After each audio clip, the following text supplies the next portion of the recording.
آپ سے حسد کی وجہ سے میں وہ تک لگوانے کو تیار تھا۔ آپ کو انجیکشن لگتا تو آپ روتے، آپ کو درد ہوتا اس لیے نہیں لے کر گئے، آپ کو تو انجیکشن سے ڈر لگتا ہے نا۔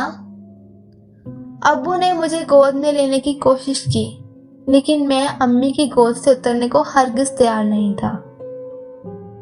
میں اب بھی تو رو ہی رہا ہوں صبح سے، اس سے زیادہ رو رہا ہوں جتنا انجیکشن کے وقت روتا ہوں، اس سے زیادہ درد ہوا ہے جتنا انجیکشن لگنے پہ ہوتا ہے۔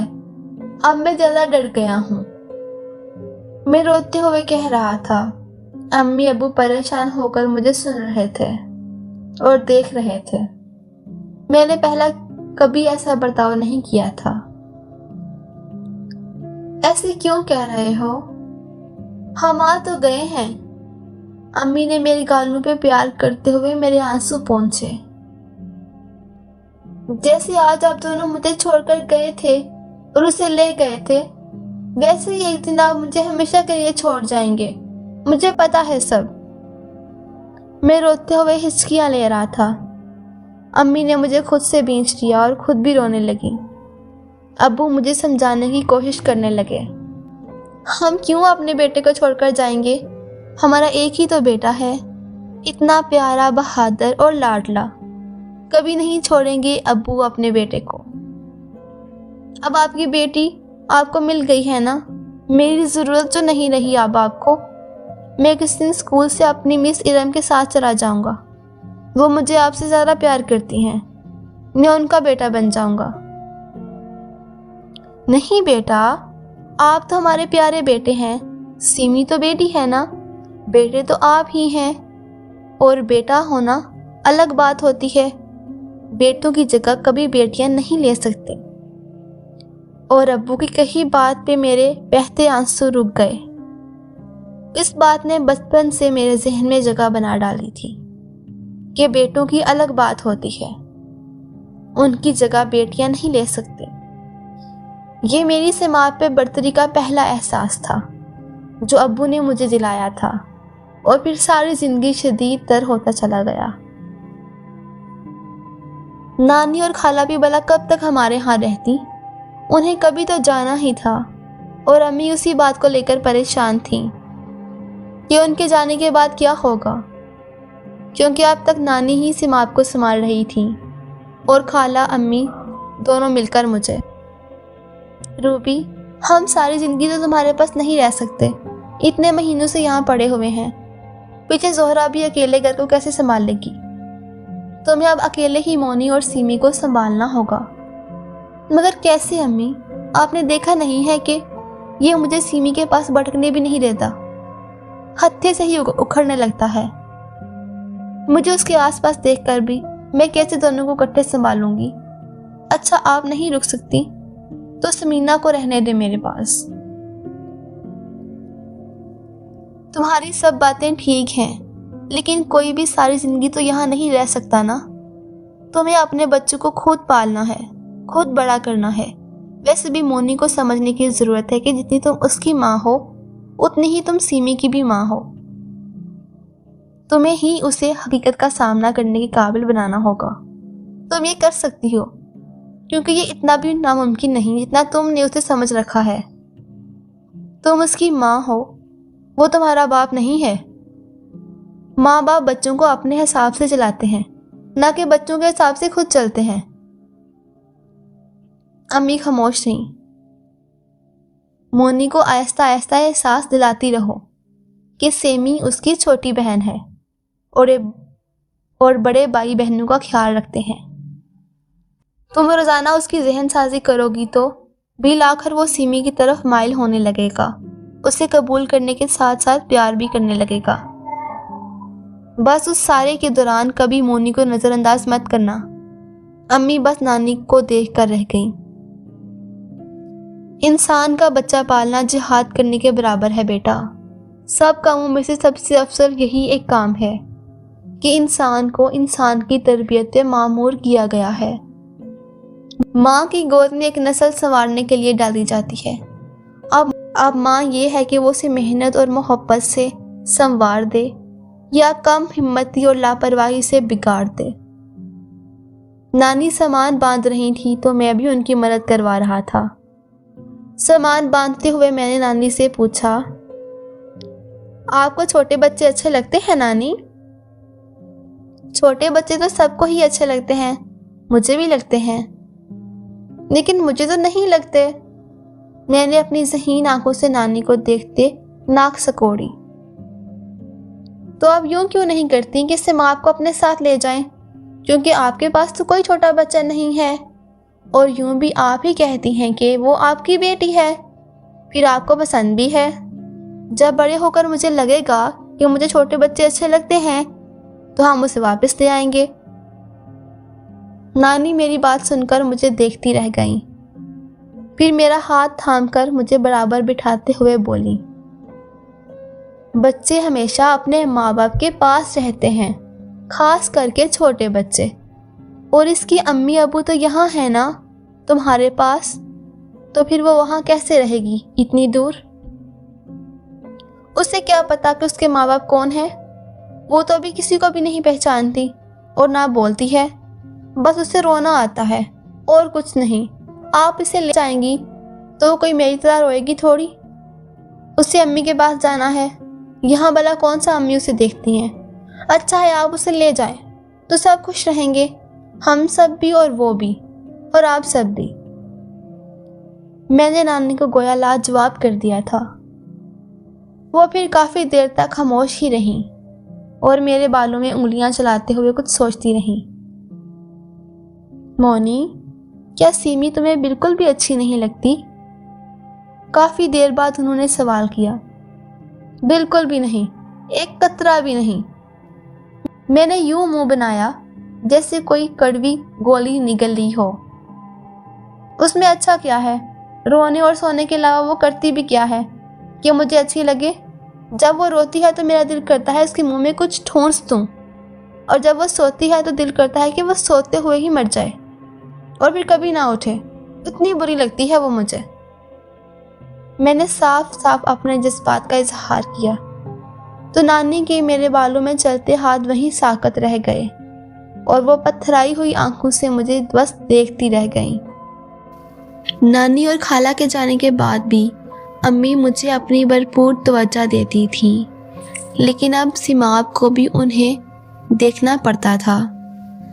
گو اس سلسلے میں ابو ان کے ساتھ پورا تعاون کر رہے تھے، لیکن بہت جگہوں پر ابو ہتھیار ڈال دیتے۔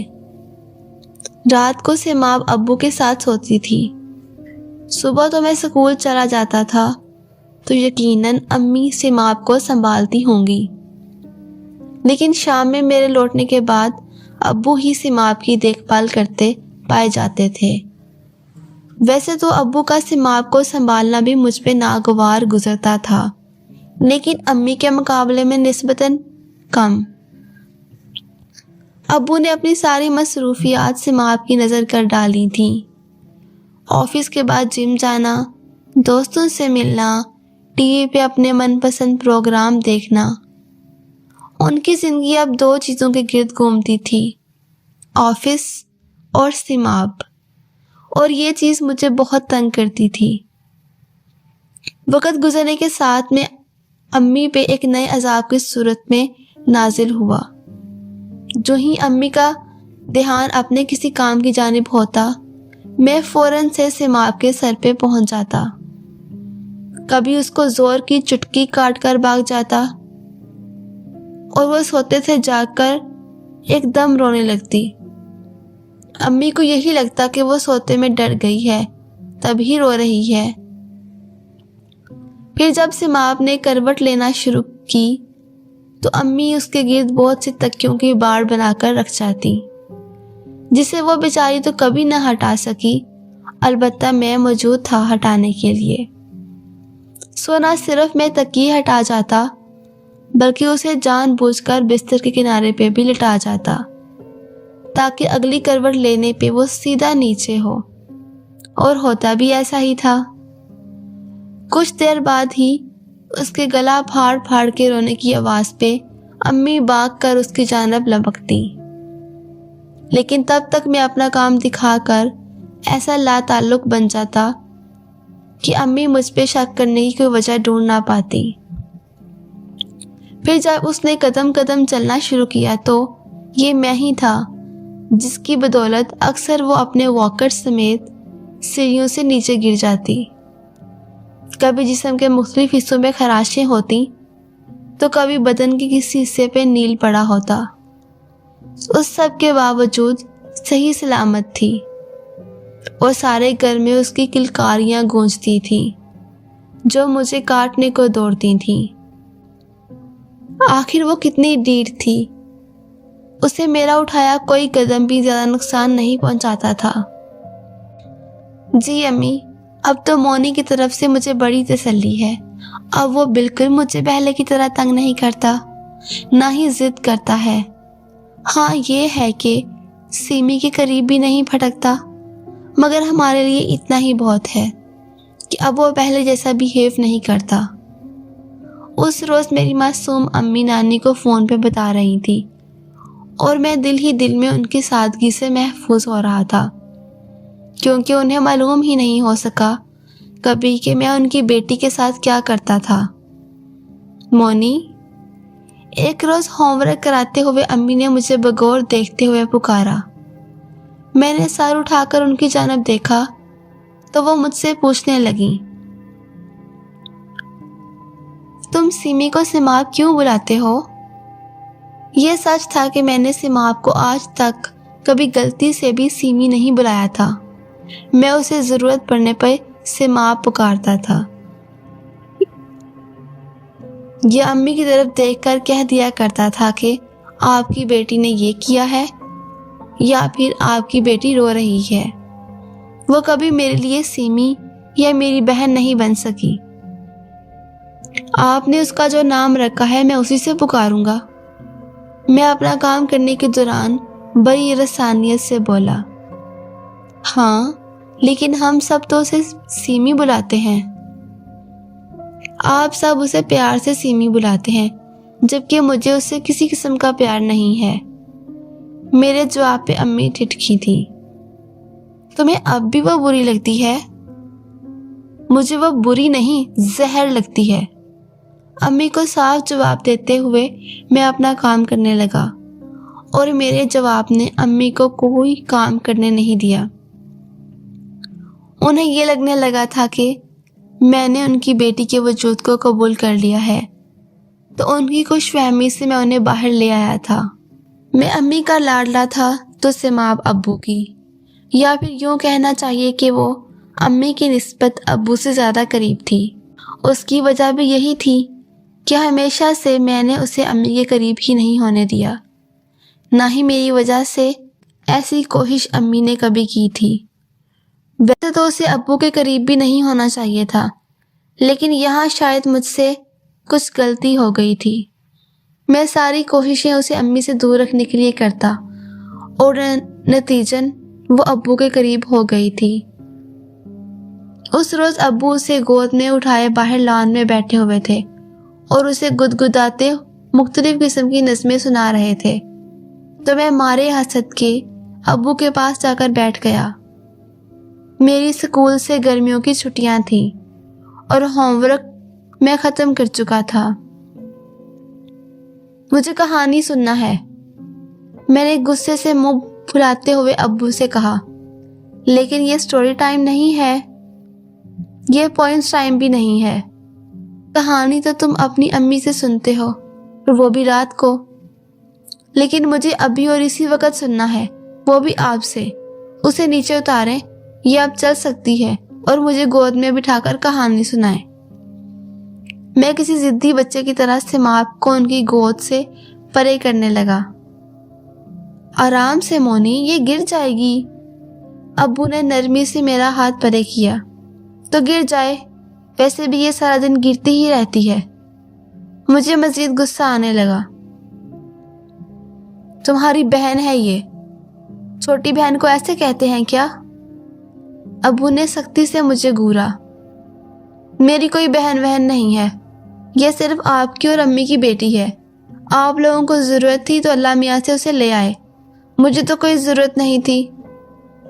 ابو نے سیمی کو گود میں اٹھائے ہی اسے سامنے لگے جھولے پہ بٹھا کر اس کی سیٹ بیلٹ باندھ دی اور واپس آ کر میرے برابر میں بیٹھ گئے۔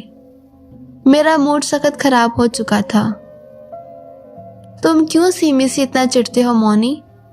کیا وہ تمہیں ذرا سے بھی اچھی نہیں لگتی؟ وہ پیار سے مجھ سے پوچھ رہے تھے۔ میں نے نفی میں سر ہلایا۔ ابو نے ایک ٹھنڈی آہ بڑھی۔ بھائی تو بہنوں سے بہت پیار کرتے ہیں، ان کی حفاظت کرتے ہیں، یا کبھی تم اس کی حفاظت کرو گے؟ ابو جیسے کہیں کھوئے سے انداز میں بظاہر مجھ سے پوچھ رہے تھے، لیکن دراصل یہ سوال ان کا خود سے تھا۔ میں اس کا گارڈ نہیں ہوں، میں نے برا سا منہ بنا کر بولا۔ ابو نے سرد نگاہوں سے مجھے دیکھا اور ٹھنڈی سانس بھرتے ہوئے بولے، اللہ ہی تمہیں ہدایت دے تو دے مونی، کہ تم سب دیکھ سکو، سمجھ سکو۔ میری دعا ہے کہ وہ وقت جلدی آ جائے، ورنہ کہیں تم کوئی بڑا نقصان نہ کر بیٹھو۔ اور ابو کی دعا قبول ہوتے ہوتے اتنا وقت گزر جانا تھا کہ اس وقت کوئی بھی نہیں جانتا تھا۔